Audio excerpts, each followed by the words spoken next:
परम पिता परमात्मा पूर्ण ब्रह्म सारी सृष्टि के रचनहार कुल मालिक कबीर देव जी ने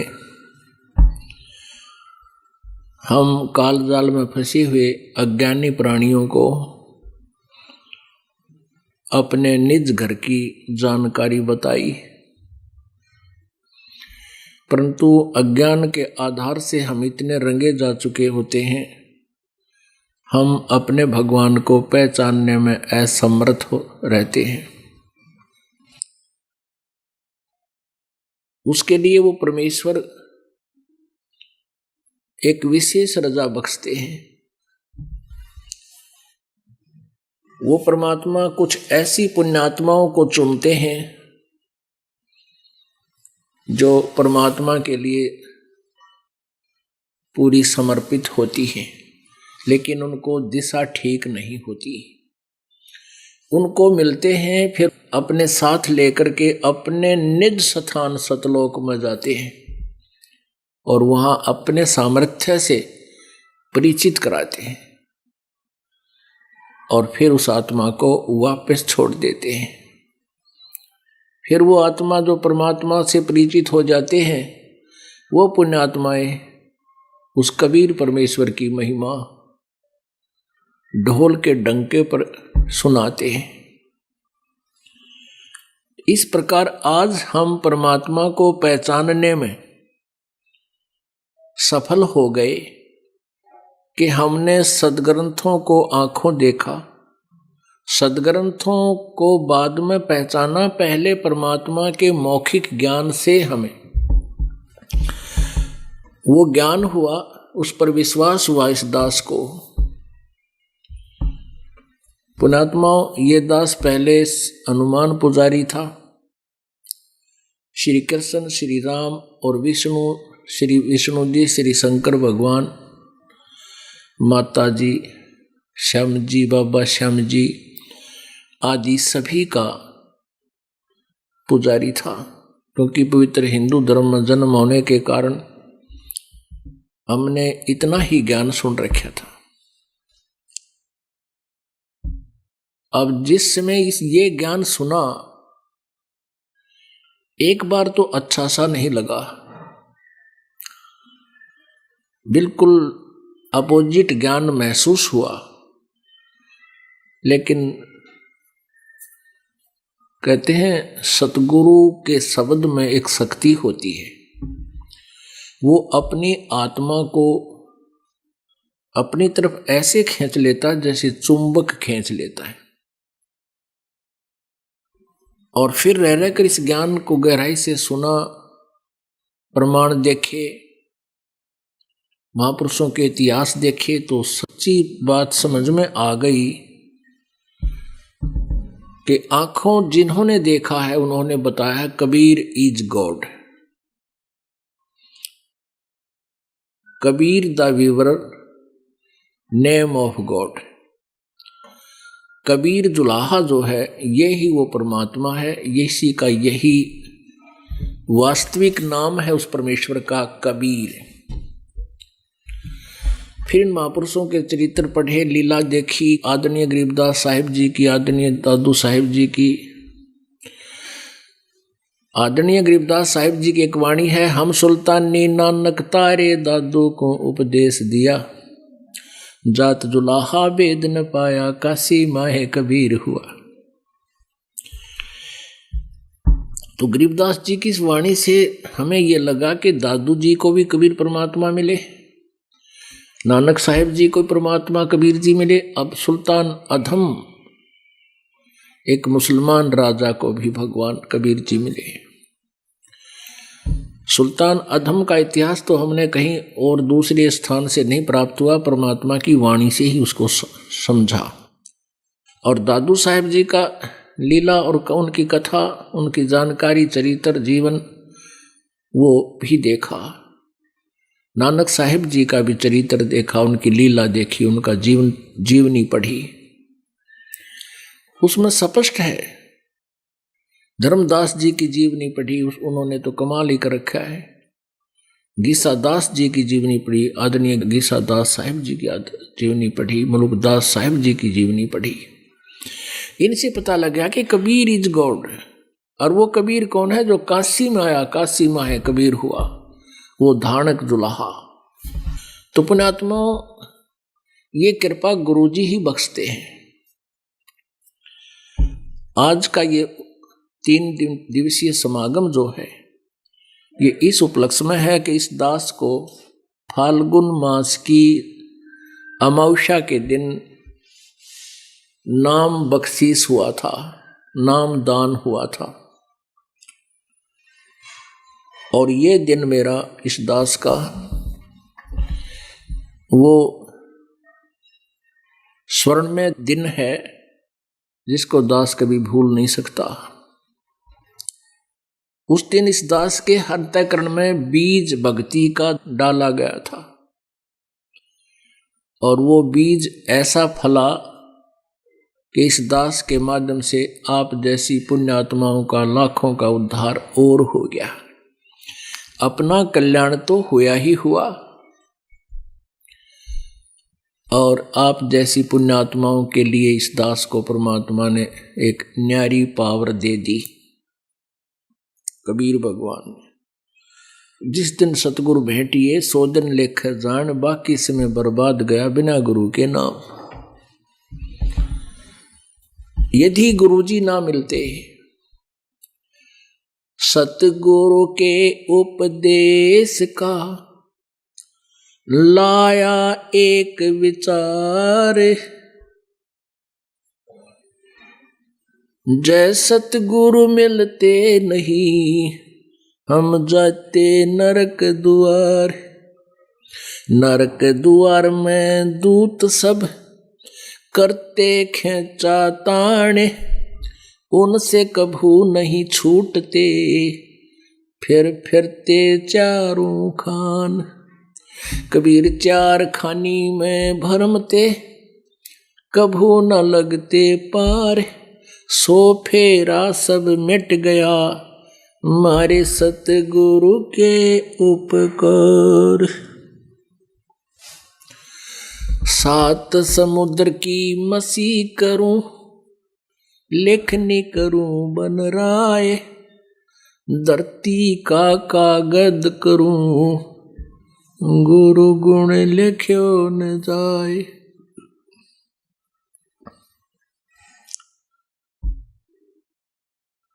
परमपिता परमात्मा अपने ऊपर सभी लीलाएं अपने ही ऊपर ढालकर हमें समझाना चाहते हैं। आप ही उदाहरण बनते हैं। कहते हैं सतगुरु के उपदेश यानी ज्ञान से ज्ञान का और ज्ञान के साथ नाम का, ये कुल मिलाकर दोनों ही उपदेश कहलाते हैं। उपदेश का अर्थ वैसे तो होता है ज्ञान, यथार्थ ज्ञान, जानकारी देना, और फिर नाम भी उपदेश में ही आ जाता है, क्योंकि ज्ञान से फिर नाम की रुचि बनती है। तो सतगुरु के ज्ञान और फिर प्राप्त नाम का, अब उससे होने वाले बेनिफिट से हम परिचित हुए तो उससे क्या क्या दुख आने थे। परमात्मा कहते हैं सतगुरु के उपदेश का लाया एक विचार, जय सतगुरु मिलते नहीं हम जाते नरक द्वार। ओहो, और नरक द्वार में दूत सब करते खेचा ताने, उनसे कभू ना छूटता फिर फिरता चारों खान। पहले तो नरक में जाते, अब पुण्यात्मा नरक में कौन जाकर प्रसन्न होगा? जबरदस्ती ठोके जाते हैं, वहां कोई ना सुनता। जैसे पशुओं को फाटक में रोक्या करें, वो वापस भाग जा करें, उस अंदर न ठोका, दे लट्ठा न ठोक देते अंदर। ऐसे ही वहां यम के दूत जिनके आदेश धर्मराज के दरबार से नरक जाने के हो गए, उनकी जब बाँ चढ़ा लेते हैं और मरोड़ के बाँ और ले जाते हैं पकड़ के एक को 4-4, और गद्दाए गद नरक का माँ उसमें नो ठोक दे, कितना पड़ो। और पड़ते ही मगरमच्छ और बिरन कितने जानवर उस गंदे पानी में उसको चिपक जाते हैं, काटना शुरू कर देते हैं सूक्ष्म शरीर में।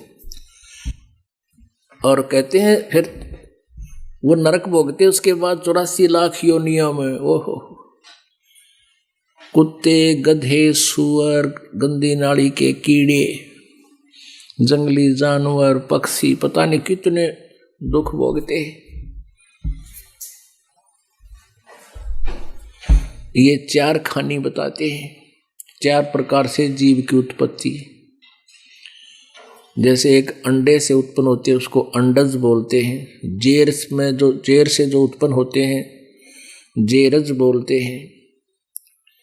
ऐसे 4 प्रकार की जो अपने आप, जैसे सुरसी डोरे होते हैं, सवतज होते हैं, अपने आप उत्पन्न हो जाते हैं।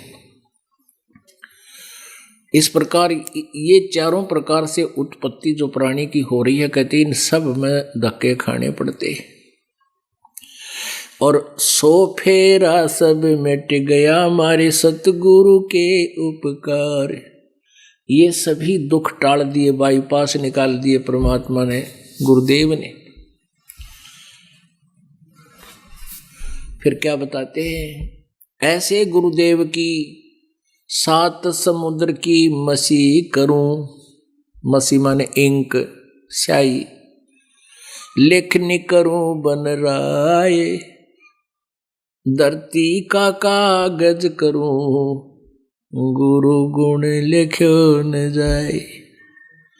ओए पुण्यात्माओं कहते हैं सारे 7 समुद्रों की तरह इंक बना लूं, और पूरे वन, जितने भी वन जंगल हैं, अब तो बहुत कम हो गए, जब मालिक ने बाणी बोली जब तो जंगल बहुत घने थे। और कहते हैं सब की कलम बना लूं, एक पेड़ की कलम कितनी बन जाएगी, छोटी छोटी पतली पतली टहनियां की काट काट के। कहते हैं 7 समुद्र की इंक खत्म हो जा और सब लेखनी घिस जावे, और धरती जितना कागज हो वो भी समाप्त हो जावे, पर गुरु जी की महिमा फिर भी शेष रह जाती है। पुण्यात्माओं, एक कुत्ते के जीवन में कितना कष्ट प्राणी को होता है, लिखने लगो। माँ के पेट में गर्भ में दुख, बाहर आते ही गर्मी में सर्दी में कितना जन्म हो जा, पड़ा रहे गर्मी में ठुठुरता रहे, भूखा प्यासा, कितना लठ मारा है, कोई टांग तोड़ दे, कितना कीड़े पड़ जाए, कोई बीमार हो गया, कोई संभालने वाला नहीं। पुण्यात्माओं, आज हमारे को समय पर तो रोटी मिल रही है और बढ़िया टेरीकोट के कपड़े पहने हैं, और 2 रोटी का साधन बढ़िया, हमारे नो जचती को ना यकीन ना होता कि हम कुत्ते सुअर भी बन जाएंगे। इब मारे ना जचन से क्या हो, ये तो विधान है प्रभु का, उसको कोई चेंज नहीं कर सकता। उसको उससे बचाव किया जा सकता है परमात्मा ही के विधान अनुसार। तो कहते हैं ऐसे सतगुरु के ओहो परमात्मा बताते हैं, गुरु मानुष कर जानते ते नर कहिए अंधे, ओवे दुखी संसार में आगे यम के फंदे। गुरु को मानुष कर जानते तो ते नर कहिए अंधे, और फिर होवे दुखी संसार में, फिर काल के फंद। पुण्यात्माओं, हमने गुरु जी को परमात्मा मानना पड़ेगा। परमात्मा मानने से हमारी यह प्रॉब्लम सोल्व होएगी, नहीं तो नहीं हो सकती। हम अपने ही जैसा गुरु को मानने, एक मानुष रूप मान करके हम यदि उसके साथ रहेंगे तो कभी ना कभी दोष आपके मन में आवेगा। और यदि आप गुरुजी को परमात्मा मानकर चलोगे, वैसे तो पुण्यात्मा और दास को अपनी औकात का पता है, लेकिन आपके लिए ये कंपलसरी है। परमात्मा जैसे एक मैथमेटिक्स का, गणित का एक प्रश्न होता है जिसमें जो ऋण का होता है, उसमें एक मूलधन ज्ञात करना होता है, अज्ञात होता है।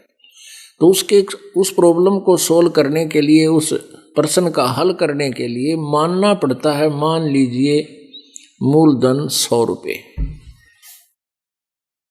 और मूलधन 100 रुपये नहीं होता, वो तो करोड़ों अरबों में होता है।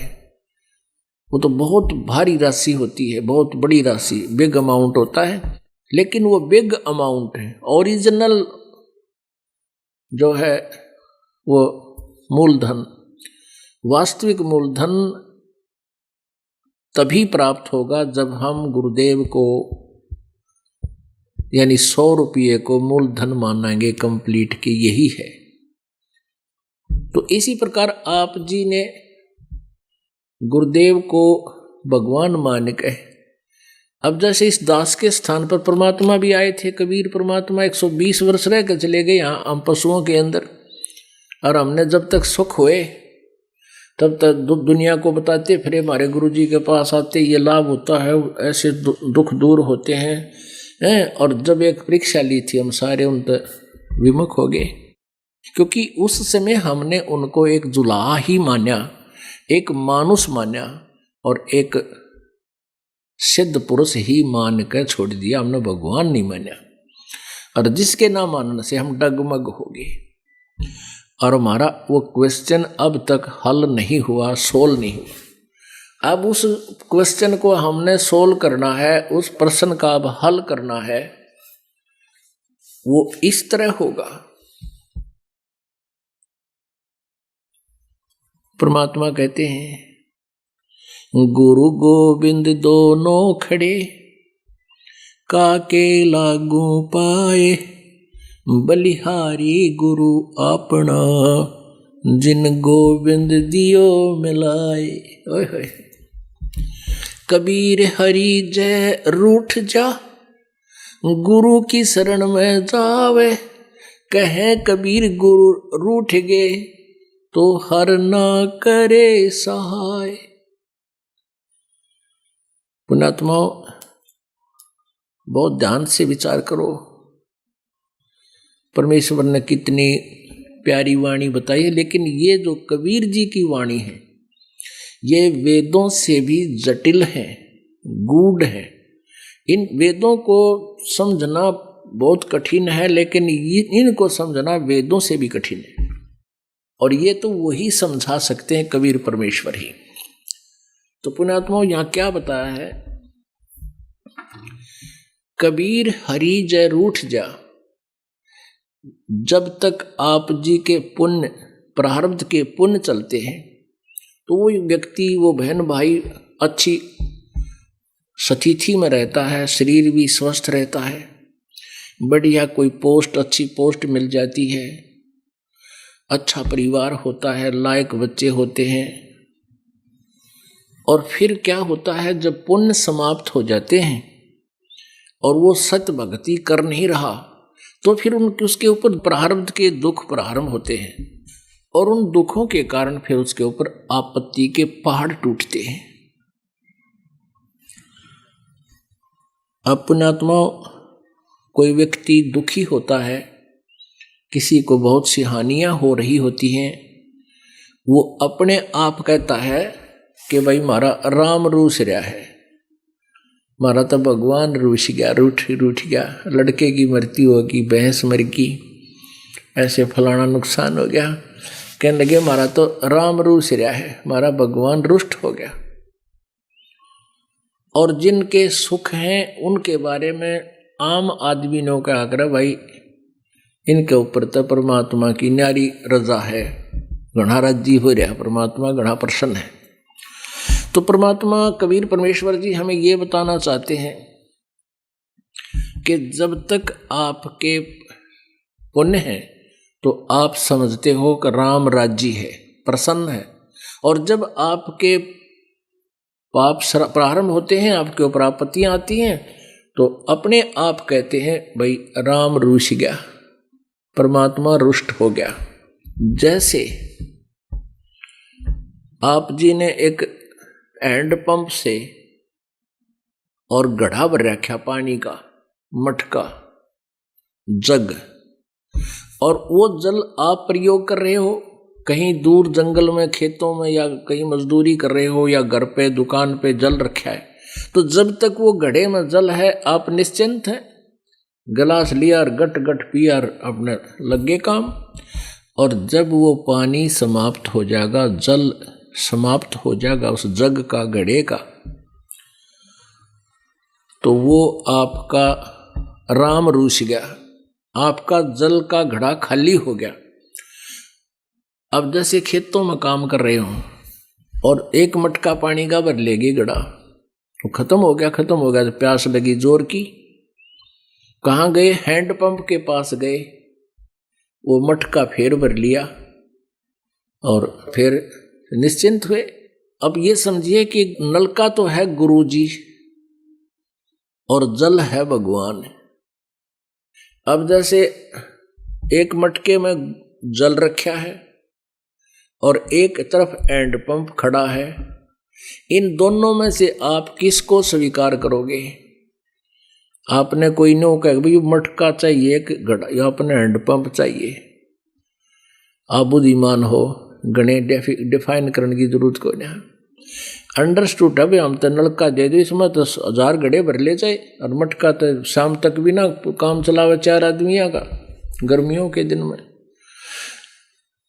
अपने आप महसूस करोगे कि हमने तो हैंडपंप चाहिए। और यदि हैंडपंप खराब कर लिया आपने, उसका मिसयूज करके केयर टेक ना करी उसकी, तो फिर जल कहाँ से मिलेगा? राम मदद नहीं करेगा। अब परमात्मा कहते हैं गुरु गोविंद दोनों खड़े, अब किसके लागू पाए? एक तरफ तो भगवान खड़ा है, एक तरफ गुरु जी, एक तरफ मटके में जल है, एक तरफ हैंडपंप है। आप पे उत्तर देते हैं बलिहारी गुरु अपना जिन गोविंद दिया मिलाए। हैंडपंप ना होता तो जल कहाँ से मिलता? कबीर हरि जय रूठ जा, यानी जल खत्म हो गया मटके का। गुरु की शरण में जावे, हैंडपंप के पास पहुंच जा। और कह कबीर गुरु रूठ गए तो हर ना होत सहाय। यदि आप जी ने गुरु जी से ही आपकी जो है ना प्रेम नहीं रहा, लगाव नहीं रहा, तो फिर परमात्मा साथ नहीं देगा। यानी गुरु रूठ गए। गुरु जी कब रूठते हैं? कि आप मर्यादा का पालन नहीं करते हो, बकवाद करते हो, तो गुरु जी को दुख होता है। जिन बातों से गुरु दुख पावे, तिन बातों को दूर भगावे।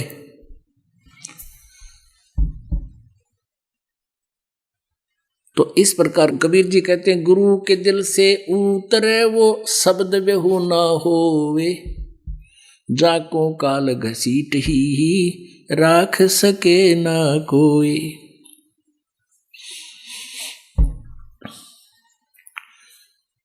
गुरु के दिल से उतरे उसका नाम खंडित हो जाता है और फिर उसको काल घसीट कर ले जाता है, उसका कोई रक्षक नहीं होता। सतगुरु के दरबार में अब परमात्मा ने सारे पॉइंट बता दिए। सतगुरु के दरबार में मेरी थर थर कांपे दे, ना जानू किसी बात पर मारा टूट न जावे ने। कि हमारा किसी बात पर परमात्मा के हम दिल से ना उतर जा, हमारा प्रेम खत्म ना हो जा, ऐसा कोई कार्य क्रिया कर्म ना बन जा हम ते। तो पुण्यात्माओं, ये भक्ति नो सफल होएगी। आप जी को गुरु जी की आवश्यकता बाहर गुफा तक और सतलोक पहुंचने तक आवश्यकता होगी। कोई न सोचा नाम ले लिया घराएं भक्ति कर लेंगे। ये ड्रामाबाजी तो पहले हम कराया न करते। 6 महीना में एक बार जा करते श्याम जी का गेर का पाइया चौड़ नौकर का जाया करते, वह भक्ति थी।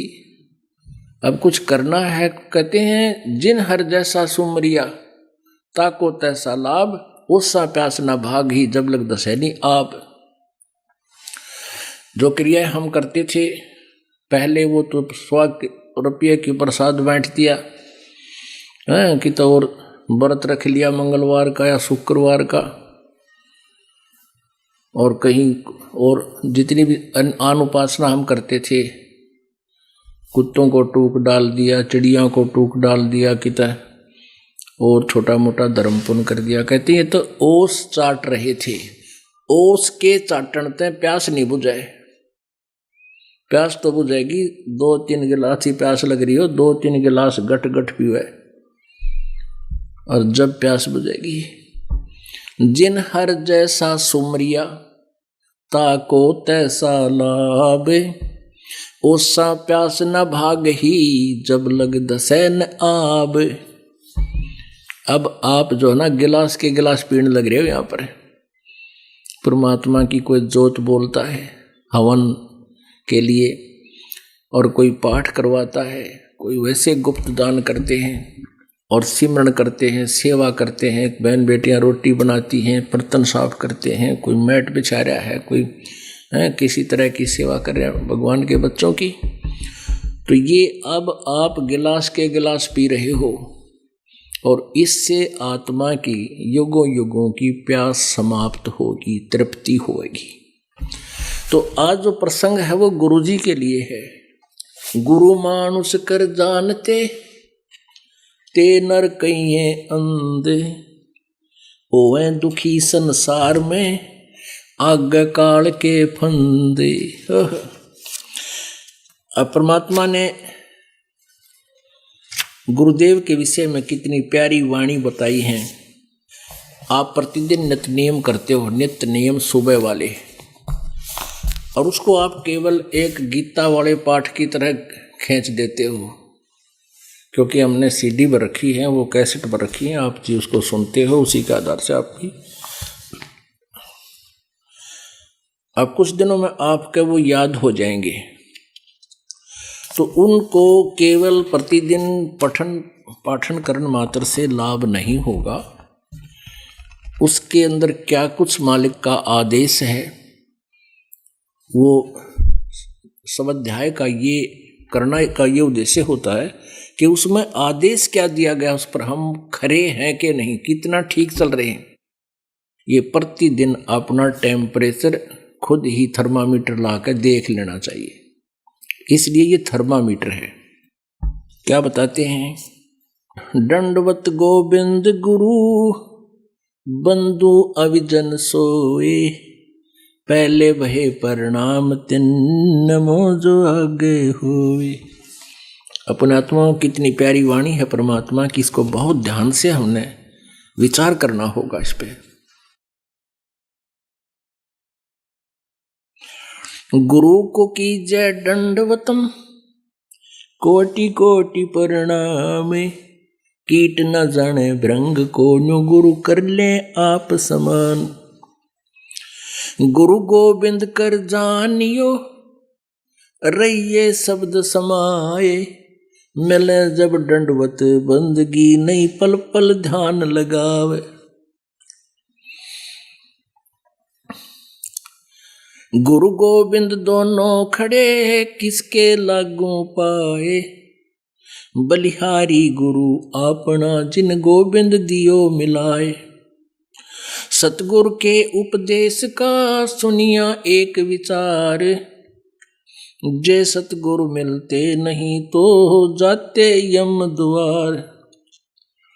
यम द्वार में दूत सब करते खेचा तान, उन तक कबू ना छूटता फिर फिरता चारों खानी। चार खानी में भरमता कबू न लगता पारे, सो फेरा सब मिट गया मेरे सतगुरु के उपकार। सात समुद्र की मसी करूं लिखनी करूं बन राय, धरती का कागज करूं गुरु गुण लिख्यो न जाए। बलिहारी गुरु अपना घड़ी घड़ी सो बारे, मानुष से देवता किया करत न लाई वार। पुण्यात्माओं, ये नकली गुरु परमात्मा रीस तो करते हैं परमात्मा की, ज्ञान के आधार से। अब जैसे बहुत से ये संत हैं, इनके विषय में आपको भी पता है, जैसे इन भोली जनता को ये राजनीतिक तरीके से अपने पीछे लगाना चाहते हैं। जैसे धन धन सतगुरु वाले हैं, ये राधा स्वामी पंथ का ही एक अंग है। इस धन धन सतगुरु पंथ के प्रवर्तक श्री खेमामल जी उर्फ बिलोचिस्तानी सामस्ताना, ये बिलोचिस्तान के रहने वाले थे। और इन्होंने सावण सिंह जी, राधा स्वामी व्यास के सावण सिंह जी, जो कि बाबा जयमल सिंह के उत्तराधिकारी थे नेक्स्ट, उनसे उपदेश लिया था। उनके शिष्य थे। शिष्य वो पिछले पुनर्जन्मों के सिद्धि युक्त थे। उस सिद्धि से कुछ एक करामात दिखाकर वहाँ काफ़ी व्यक्तियों को अपने पीछे लगाया। उसके बाद सतनाम सिंह दास जी थे, वो भी लगभग 30 वर्ष तक उस गद्दी पर रहे। अब उसके बाद बैठे हैं ये गुरमीत सिंह जी। अब इन्होंने कितना लंबा चौड़ा नाम बना रखा अपना, संत गुरमीत राम रहीम सिंह इंसान। इंसान माने इंसान। अब पुण्यात्माओं, इनकी फाइनल उपलब्धि ये मानी जाए इनके विचार से। और ये इंसान इब्बा बने हैं ये 2 साल 3 साल पहले, सन 2007 में। उससे पहले इंसान नहीं लगे थे। इंसान मतलब अब ये इंसान बना दिए इसने। उनको अमृत छकावा है और एक विशेष सी वेशभूषा करके बैठ जाता है, अमृत छकाता है और फिर कहते वो इंसान बन गया जिसने ये अमृत छक लिया। परमात्मा कहते इंसान ईब बने तुम। पहले किए थे 10 साल 20 साल तो नाम ले रहे थे। अब क्या बताना चाहते हैं परमात्मा? परमात्मा के ज्ञान के आगे ये कति फेल है, चाहे कितनी बनावटी बातें कर लो। अब इन्होंने सोचा कि मुसलमान भी हमारे साथ हो लेंगे, हिंदू भी हमारे साथ हो लेंगे और सरदार जी भी हमारे साथ हो लेंगे। क्या बना दिया? गुरमीत राम रहीम सिंह, ये 3 था आगे। राम में तो हिंदू आगे, रहीम में मुसलमान आगे, सिंह में सरदार आगे, और फिर आगे इंसान। इनकी फाइनल उपलब्धि यह हुई है कि इसने इंसान बना दिए। अब परमात्मा क्या कहते हैं? कबीर बलिहारी गुरु अपना, घड़ी घड़ी 100 बार इंसान से देवता बनाए और करत न लागी वार। हमने तो देवता बनाने हैं, ये इंसान तो हम थे। मां ने जन्म दे रखा है इंसान का, तो हम उसी दिन थे। कर्म गलत होने से फिर हम उनकी संज्ञा अलग हो जाती है। कोई चोर, कोई डाकू, वो भी इंसान ही होते हैं। लेकिन हमने इंसान से देवता बनना है। देवता के अंदर सब अवगुण समाप्त हो जाते हैं। बीड़ी, शराब, मांस, तमाकू, और ये सरसा लेंगे तो हुक्का, तमाकू, सिगरेट तो दादा लाई है। वो इनका जो राधा स्वामी पंथ का प्रथम था मुखिया, वो भी होके पड़ा करता। और यह का हमने इंसान बना लिया। अब कहते चलो इंसान बन गए, तो देवता हम बनावांगे, यहाँ हो तुम। वो भी इनकम्प्लीट रहेगी। इंसान न इंसान बने तो हमने देवता बनना है। परमात्मा कहते हैं मनुष्य देवता किया करत न लाई बार। कबीर बलिहारी गुरु अपना, घड़ी घड़ी 100 बार मानुष्य देवता किया करत न लाई बार। कबीर गुरु को मानुष जोग ने और चरणामृत को पाने, ते नर नरक जावेंगे हे जन्म जन्म होए समान। जो क्या बताते हैं, गुरु को मानुष मानते हैं और चरणामृत भी देखा, चरणामृत भी गुरु जी के चरणों का जल, उसको भी पी रहे हैं और ऊपर से एक मनुष्य मान रहे हैं। कहते उससे भी, वो भी फिर 84 लाख योनियों का अधिकारी है, उसकी भक्ति चले नहीं। गुरु को मानुष जोग ने और चरणामृत को पान, ते नर नरक में जावेंगे, फिर जन्म जन्म होवे समान। चरणामृत ले, लेकिन भगवान समझ के ले। मान लो मूलधन 100 रुपये। पुण्यात्माओं, एजुकेशन का अब आपको लाभ होगा, अन्यथा इस एजुकेशन की कति जरूरत नहीं थी। इसने तो बेईमान बना दिए हम, इंसानियत खत्म कर दी, लज्जा खत्म कर दी। देखे आजकल शहरों में देखे हैं किस प्रकार बहन बेटियां रहती, कार्टून बन कहने, और डीजे आगे नाचे, बाप नाचे, बेटी नाचे, पत्नी नाचे, और सारे हैं बेटे नाचे। अरे कति बेशर्म काम कर दिया।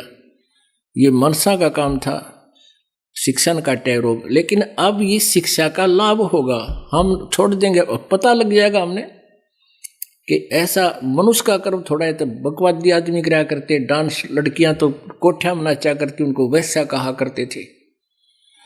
आज सरेआम गलियों में डांस कर रहे हैं, तो ये बुराई बच्चों त्यागनी पड़ेगी, तभी हम देवता बनेंगे। गुरु मानुष कर जानते, ते नर कहिए अंधे, होवे दुखी संसार में, आगे यम के फंदे। कबीरा ते नर अंधे हैं, गुरु को कहते ओरे। भगवान के अतिरिक्त कुछ और भी संज्ञा कुछ भी देते रहो, पिताजी कहते रहो, चाहे और कुछ कहते रहो, नहीं, आपको परमात्मा ही मानना पड़ेगा। कबीर ते नर अंध हैं, गुरु को कहते ओरे। हरि के रूठे ठोर है, गुरु रूठे नहीं ठोरे। कबीर हरि के रूठते, गुरु की शरण में जावे। कह कबीर गुरु रूठत्या, हरि ना होत सहाय। अब क्या बताते हैं कबीर, गुरु से ज्ञान जो लीजिए, शीश दीजिए दाने। बहुतक भोंदू बह गए, ये राख जीव अभिमाने। पिया चावै प्रेम रस, और राख्या चावै माने। एक म्यान में 2 खड़ग, कदे देखी सुनी ना काने। अब क्या बताते हैं, कहते हैं गुरु से ज्ञान जो लीजिए, उपदेश जब लेते हो गुरु जी से। गीता जी में कहा है कि उस तत्वदर्शी 4 अध्याय के 34वें श्लोक में, कि वो ज्ञान जो गीता जी अध्याय नंबर 4 के श्लोक नंबर 32 में कहा कि वो सच्चिदानंद घन ब्रह्म की वाणी में, ब्रह्मणे मुखे में जो उच्चारित है, उसके द्वारा लिखी हुई बोली हुई वाणी, परमात्मा के द्वारा बोली हुई वाणी में विस्तार से कहा गया। उस तत्व ज्ञान को तत्वदर्शी संतों के पास जाकर समझ, उनको दंडवत प्रणाम करने से, प्रणाम लंबा लेट के और कपट छोड़ के प्रसन्न करने से, वो तत्वदर्शी संत तुझे उस तत्व ज्ञान का उपदेश करेंगे, परमात्म तत्व का। तो यहां कहते हैं गुरु से ज्ञान जो लीजिए, शीश दीजिए दाने। भौतक भोंदू बह गए, भाई राखे जीव अभिमाने। अब शीश कैसे देना होता है? गुरु जी को शीश देने का तात्पर्य है कि गुरु जी की आज्ञा का पालन हो। गुरु जी क्या बताते हैं, जो मर्यादाएं नियम आपको बताए जाते हैं उनका पालन हो। और कहते हैं शर सौंप्या गुरुदेव को, सफल होया यो शीस। नित्यानंद इस शीस पर, आप बसे जगदीश। एक संत थे, वो अपने शिष्यों को, जो आश्रम में रहते थे, उनको शिक्षा दिया करते थे। 5-7 शिष्य थे कि भाई गुरु जी के वचन की अवहेलना नहीं होनी चाहिए। भाई जो गुरु वचन पर डट गे, रकट गे फंद 84 के। भाई जो गुरु वचन पर डट गे, रकट गे फंद 84 के। कट गे फंद 84 के, रकट गे फंद 84 के। भाई जो गुरु बचन पे डट गे रकट गे फंद 84 के। वस्तु मिली ठोड़ की ठोड़ मिटगी मन पापी की दौड़। वस्तु मिली ठोर की ठोड़ मिटगी मन पापी की दौड़। भरम मिटे मथुरा काशी के भरम मिटे मथुरा काशी के। भाई जो गुरु बचन पे डट गे कट गे फंद 84 के। अब पुण्यात्माओं ये जितनी ये किसी और भक्त का बनाया हुआ किसी संत का उपदेश युक्त शब्द है, तो इससे कहने का भाव यह है कि हमने वो नकली भी जो गुरु होते हैं वो ज्ञान यही दिया करते हैं, पर उनके पास बीज मंत्र ठीक ना होने से संवारा हुआ खेत भी व्यर्थ रहता है। ऐसा ही बनी रही बात अभी तक। तो एक गुरुजी अपने शिष्यों को कहा करता, भाई गुरुजी की आज्ञा का पालन करना शिष्य का परम कर्तव्य होता है, और जो गुरुजी की आज्ञा नहीं पालन करते उनका जीवन व्यर्थ है। ऐसे शिक्षा दे रहा था और 2 मिनट के बाद कहने लगा, भाई शिष्यों मेरी एक आज्ञा का पालन करो। सब ने कहा जो आज्ञा गुरुदेव। कि भी मेरे सिर में 5 जूते मारो, प्रत्येक 5-5 एक व्यक्ति 5 जूते 5 बार मारो, जूते निकाल कर अपने जूते मेरे सिर में मारो। अब वो धर्म संकट में फंस गए। भाई गुरुजी का नहीं आज कर दिया, बर्दाश्त हो गया, फिर तक हद होगी, वह कति गल जाएगा शरीर हमारा। गुरुजी की तरफ हाथ कर दिया, भगवान की तरफ कर दिया। अब गुरुजी का वचन ना माने तो भी बात बिगड़गी। अब नीचे न मुंह कर लिया। गुरुजी बोले रहा बस से। अब मैं क्या कह रहा था, भाई गुरुजी के आज्ञा का पालन नहीं करते उनका जीवन व्यर्थ है, फिर क्यों डरे ढोरे हो, जाओ अपने घर को। एक भगत उठा, जूता निकाल कर अपना और बैठ के गुरुजी के पास, वो बैठे थे आसन पर तख्त पे, नीचे बैठ के और अपने सिर में 5 मारे पट्टा पट। वो गुरु संत जी बोले, भाई डंडी ना मारे। मैंने तो मेरे शीश में कहा, तेरे में नहीं। तो कहने लगा, इस दास का शीश भी तो आपका ही तो है, इस दास का शीश भी गुरुदेव आप ही का तो है। तो ऐसे हमारा भाव बने। सिर सौंप्या गुरुदेव को सफल हुआ यू शीश। नतानंद इस शीश पर आप बसे जगदीश। जब ऐसे समर्पित कर दिया तो फिर आप पे मालिक सिर पर रहेगा। परमात्मा की वाणी है, गरीबदास साहिब जी ने कबीर परमेश्वर के विषय में बताया है।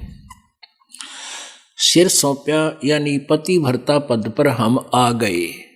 किसी और इष्ट के अंदर हमारी इच्छा ना रहे, वो अव्यभिचारिणी भक्ति होती है। गीता जी अध्याय नंबर 13 में बताया कि जो अव्यभिचारिणी भक्ति करते हैं उनको मोक्ष निश्चित होता है।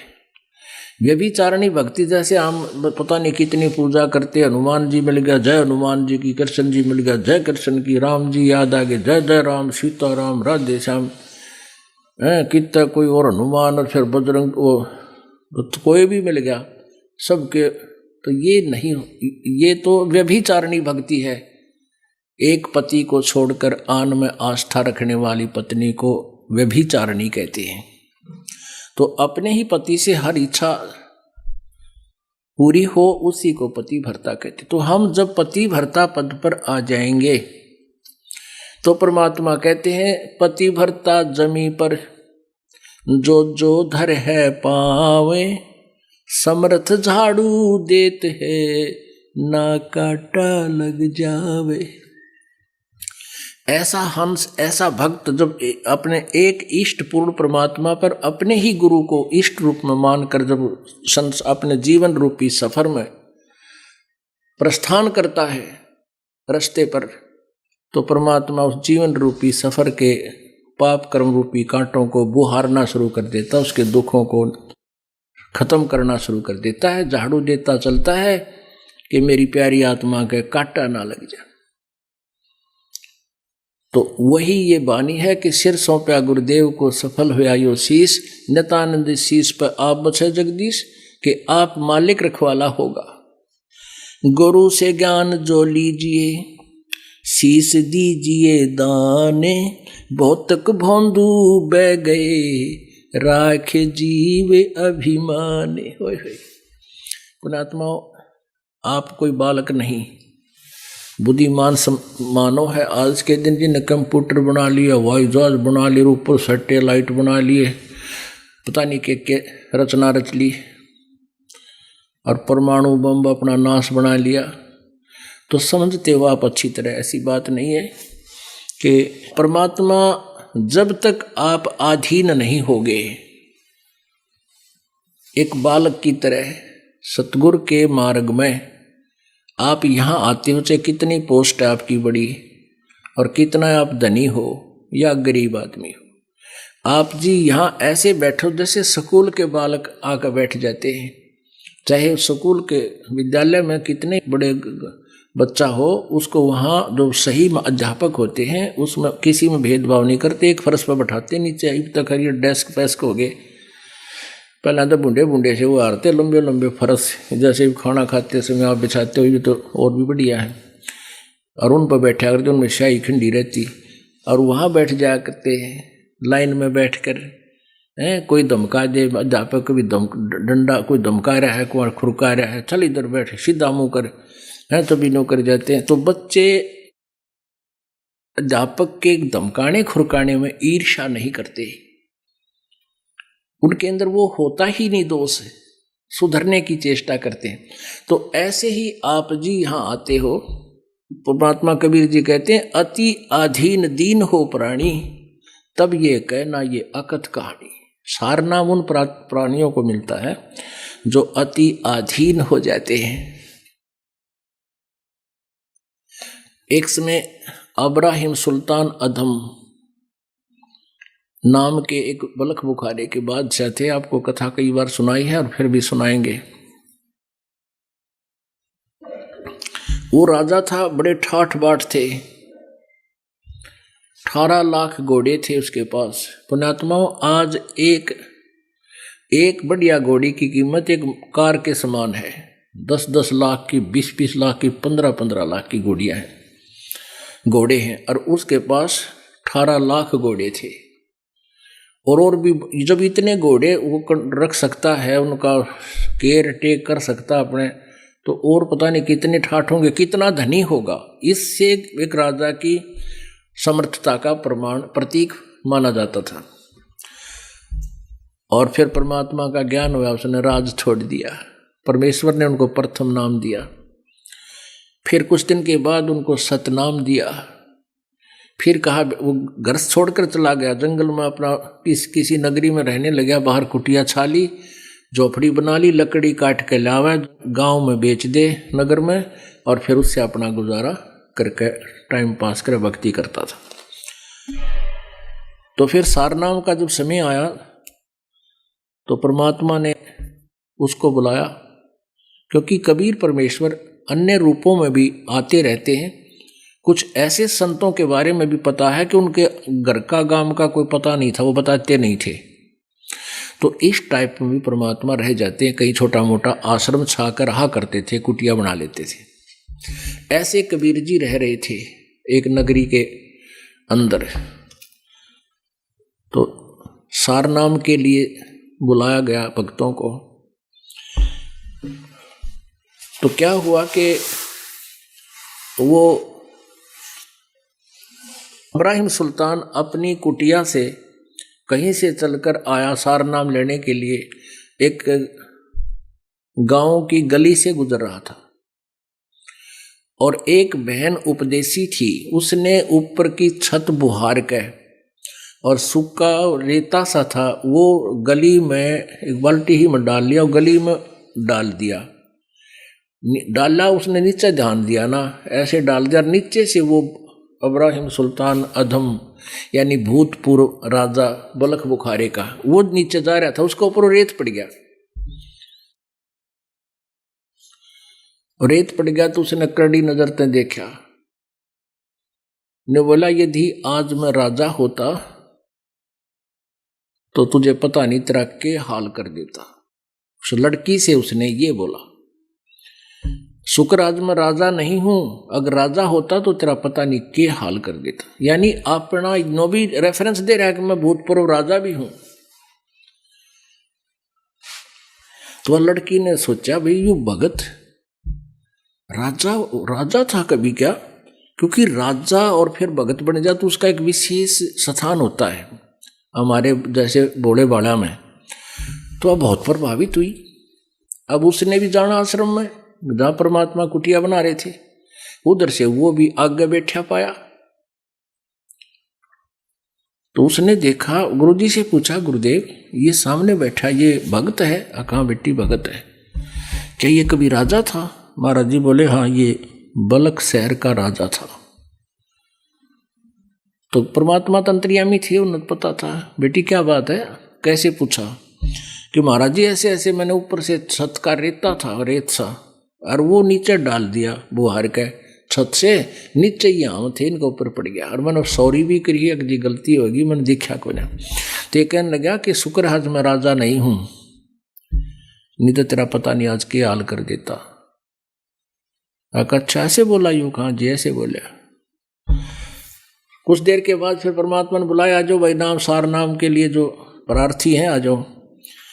वह कहने लगा महाराज जी अपने दास पे कृपा करो, नाम दो, सार नाम की दया करो। ने बोला भाई अभी तू राजा है, दास नहीं बना है। जब तू दास बन जाएगा बेटा, जब सार नाम मिलेगा। और जा 1 वर्ष के बाद इस तिथि को आना है, यानी इस अमावस्या को या पूर्णमासी बता दी। वो चला गया। अब वो काफी सोचता रहा कि गुरुजी ने ऐसे कैसे कह दिया, मैं राजा हूं, अवश्य मेरे में कोई त्रुटि है। बहुत रोया, और 1-2 भगत को नाम मिल गया, सार नाम मिल गया, एक आध देखो। तो उसने बड़ा दुख हुआ, हे भगवान मेरे में क्या त्रुटि रहेगी। 1 वर्ष तक वो बहुत ज्यादा महसूस करता रहा, रोता रहा। गुरुजी के पास आता रहा, लेकिन सार नाम के लिए उस दिन प्रार्थना करनी थी, पहले नहीं। वो दिन भी आ गया 1 वर्ष के बाद। अब परमात्मा ने कहा बेटी ये उसी गली से आता, इसका रास्ता वही है, और आज तू अपनी छत से एक कीचड़ बना ले, एक बाल्टी में कीचड़, उसमें रेत गारा गोल गोबर बना ले, और जब यू तेरी छत के गली के मकान के पास से गुजरे, इसके ऊपर वो गोबर घेर देने होगा पानी में घोल के, और फिर ये क्या गतिविधि करा फिर मुझे बताना। उस लड़की ने उस दिन था, वो सुबह बैठ गई गोल के, वो आता दिखा दूर तो भगत जी, और वह बाल्टी जचा कर उसके सिर पर उत्तर डाला दिया, वो सारा बीज बाज गया गोबर गोबर में। और फिर वह बेटी बोली, वो लड़की बोली भाई साहब गलती होगी मेरे से, मन देखे कोई नहीं। वो कहने लगा बहन कोई बात नहीं, ये तो माटी पर माटी ये घेरी है, ये तो गोबर है, यूं भी गोबर पर गोबर घेरा है बेटा, बेबे कोई बात नहीं बहन, धो लूंगा नहा लूंगा, क्या फर्क पड़ गया। तो वो फिर गया जोड़ में, बड़ा तालाब हो यार थे उसमें धोया नहाया समेत कपड़ा का बढ़ गया पानी में, और धो धा कर नहा कर सूख साख लिए। गर्मियाँ के दिन थे, घंटे में सूख गए। फिर आया तो गुरुदेव को जाकर उसने बता दिया। गुरुदेव ने पूछा बेटी आज कैसी गतिविधि थी इस भगत की, सारी बता दी। आज तेनो बोला जी कोई बात ना बहन, मट्टी पर मट्टी तो गेरी है, कोई बात नहीं, नहा लूंगा, दो तालाब में नहाता हूं मैं। तब उसने आके प्रार्थना की गुरुदेव आपके दास का दास योग्य हो गया हो तो दास को टुकड़ा डाल दो, डालियो सार नाम का। परमात्मा बोले बेटा आज तू दास बड़ा है, अब तुझे सार नाम दूंगा, पहले तू राजा था। कहा जी गलती बताई सारी कहानी कि उस दिन बहन ने तेरे ऊपर रेता डाला था, तेने क्या बोला तू? कहा जी गणा नीत सुना मत है, और वो गंध भरा पड़ा था मेरे अंदर अभिमान का। तो यहां परमात्मा कहते हैं गुरु से ज्ञान सो लीजिए, शीस दीजिए दाने, बहुतुक भोंदू बह गए भाई राख जीव अभिमान। पिया चाव है प्रेम रस और राख्या चाव है माने, एक म्यान में दोवी खड़ग कदे देखी सुनी न काने। एक तो भगवान चावे हर ऊपर ते अंडी भी पाकना चावे, लोगों से सलूट भी चावे। कहते एक म्यान में दो खड़ग,